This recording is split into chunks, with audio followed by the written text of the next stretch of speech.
up, guys? Dr. Vic, and you're listening to another episode here on Health by Dr. Vic podcast. And I'm excited to have you on here today as we're going to dive deep into something that in my training early on, I mastered. I even got into a place where I took a certification program. It's called to become a certified chiropractic wellness practitioner.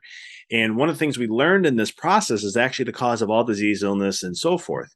And this is more from a scientific standpoint. I have another way of looking at things that can explain this even at a different level, maybe at a different time. I'll share that. But for this podcast, what I wanted to, in this episode specifically, I wanted to discuss what are these two things and what do they mean? And then what can we do to help us elevate our health and our life to create more vibrancy, and to show up more, having more energy, being more vibrant, having more zest in our life.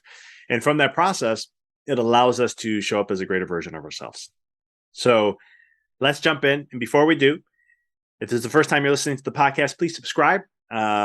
Takes a quick second there, wherever app you're listening to, so that you never miss another episode, an update that we do. Second is, if you like the podcast, please do me a favor, share a review.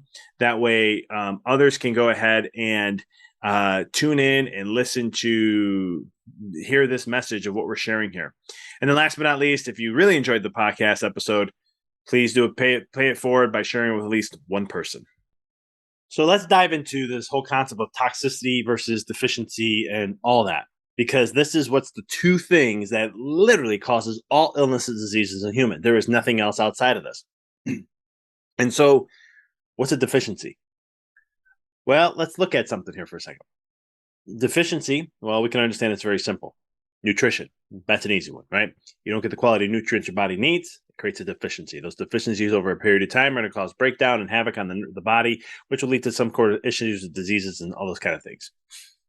Simple to know. What about deficiency and how well you move? See, movement's life. Your brain needs movement. It needs to move consistently. It is what keeps it alive, what keeps our body vibrant. We're designed to move. That's just what the human body does. But in elements in this modern era, we don't move as much, and that's causing havoc and a lot of health issues. So when you have a deficiency in movement, then all of a sudden, you notice I'm not saying exercise. Actually, you can sit all day and go work out for a half hour or 45 minutes, go for an hour run, and that's not going to be good enough for you to get all the movement you need. And so it's constant movements throughout the day. Because if you think about how we were 100, 120 years ago, 1900, we did physical labor a lot. We're outside, we're with nature, we're moving all the time, we're doing what we need to do. And so that is a huge deficiency of what we have. But there's more deficiency than just that.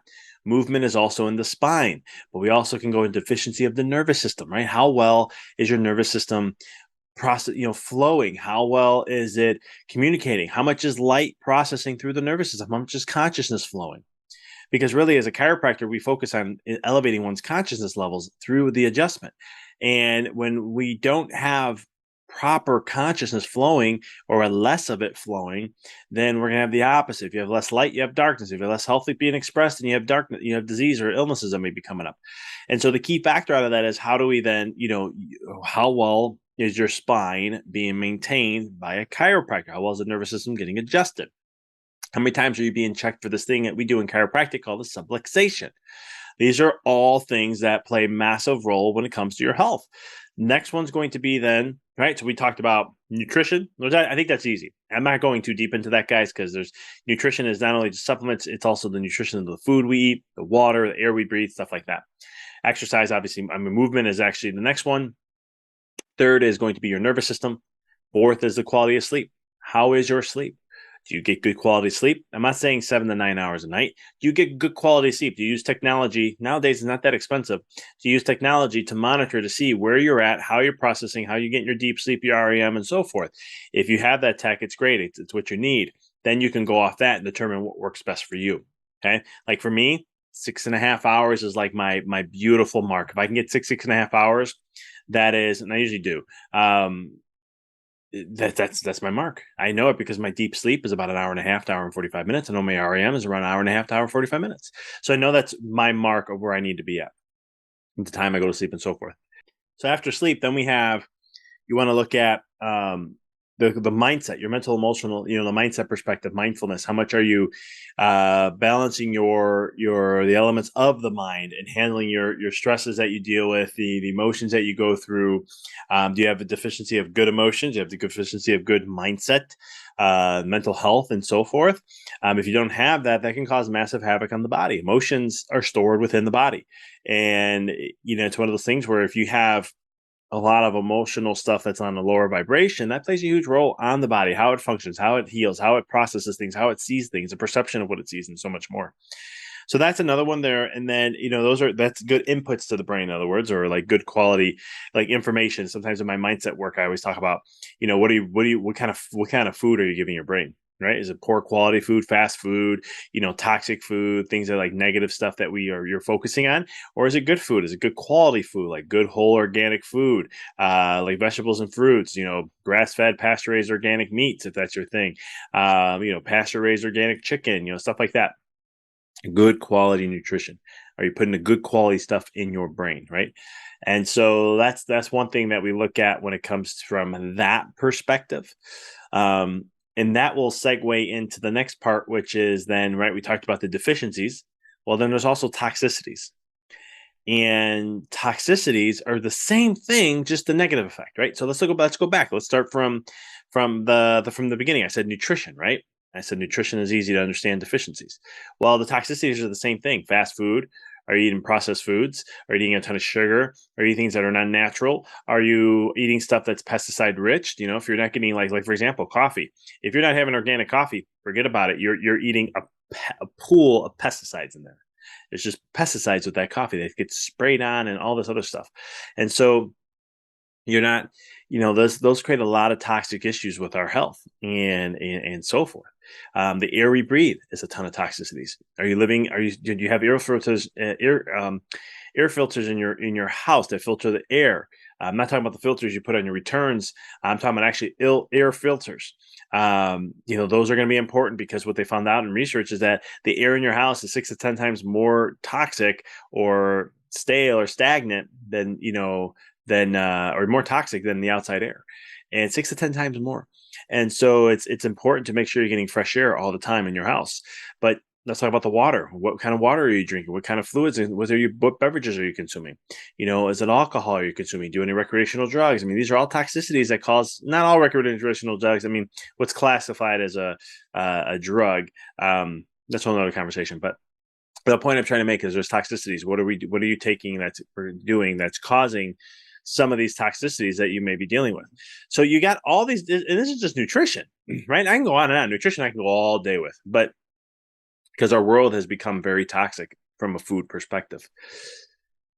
But let's get to movement now, right? So we talked about you have to move, body needs to move. What do you think causes toxicities? A stagnant, sedentary lifestyle that doesn't move much. Sitting 8 to 10, 12 hours a day, and then sitting and watching TV and not really moving as much. You got to get up and get moving. Go for walks multiple times throughout the day. You don't have to go for these half hour, 45 hour, just go for 5-10 minutes, go for a quick walk, but do multiples of those. And when you take breaks, and that's going to refresh the brain and so forth. But if you don't move, you're creating toxicities within the body. Right? Chiropractic and talking about nervous system flow and letting consciousness flow. If you don't do that, I mean, what's going to replace health is illness and disease. I mean, that's just what one of the facts of the wellness continuum. You're either moving towards wellness or you're moving towards disease, but you're never staying put. And chiropractic is the one thing that can help with flow and consciousness of that. And if you don't have that, that's going to cause stagnation in consciousness. It's going to minimize the energy being expressed throughout the body to the fullest potential. And when you don't have that flow of light and light and energy and health, something has to replace that. And that's going to create toxicities. Now you may say, how? Well, the body may not process things as well. It doesn't operate, doesn't perceive things as well. It's staying stuck in more of a fight or flight mode in the nervous system, which is going to over rev and create more of a, what we call a catabolic or breaking down process to the body more than it needs to. Builds up metabolic waste, creates more inflammation. These are just some of it. I can go on and on. There's so much more, but that's just some of it. And then you look at, okay, well, fine. What else? Sleep. Well, if you don't get sleep, there is a whole plethora of stuff that comes. Research shows what stress does and all the conditions that can come from that. Research also shows that lack of sleep is the exact same thing. So what are we doing with that? Right? What kind of thoughts are we having? Right? Talk about the mental emotional component. What thoughts do you have every single day? Are your thoughts positive or negative? Are they at a high vibration or a low vibration? And where's your emotional state at every single day? Where are you putting, where's all those coming from? And these are things that you look at in your life that are going to determine where are you at every single moment. And so these are just some of them. Electromagnetic fields is another one that does the exact same thing, to where it's going to play a role on you in all the exposure. So the more exposure you have to electronics, the more you have exposure you have to computers, the more exposure you use a microwave in your house, all the 5G, all these different things. These are causing toxicities to our body, because our body, the proteins in our body change their shape by two things: by a signal or by electromagnetic force. And guess what electromagnetic forces are?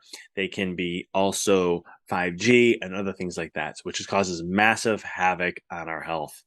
So I know this, and I'm trying to put all this in a quick nutshell in a podcast for you guys. I used to teach workshops just on the deficiency side, and then teach on the toxicity side. That'll be like a 2.5 hour workshop.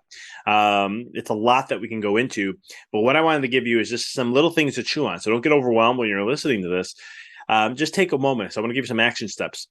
So one thing I'd recommend is just go ahead and pick one thing from the deficiency side that you can commit to, and then focus on one thing that you can minimize your toxic load from. Okay, that is it. That is your homework. You do that, you're slowly moving just a little bit every single day, as long as you focus on that, towards more wellness, right? And when you do that, you may notice a difference. Some people don't, but some people do, just depending on how much how toxic load do you have that's bioaccumulating in the body, versus, also when you look at the deficiency side of things, what are some of the things that when you're giving your body something that's very deficient in, you're going to feel a difference. So take a look, have fun with this. And always, I'm here for support. So if you ever need any help or questions or anything like that whatsoever, just shoot us an email. We're here to support every step of the way. And so I appreciate you guys as always. And until next time, keep rocking and rolling.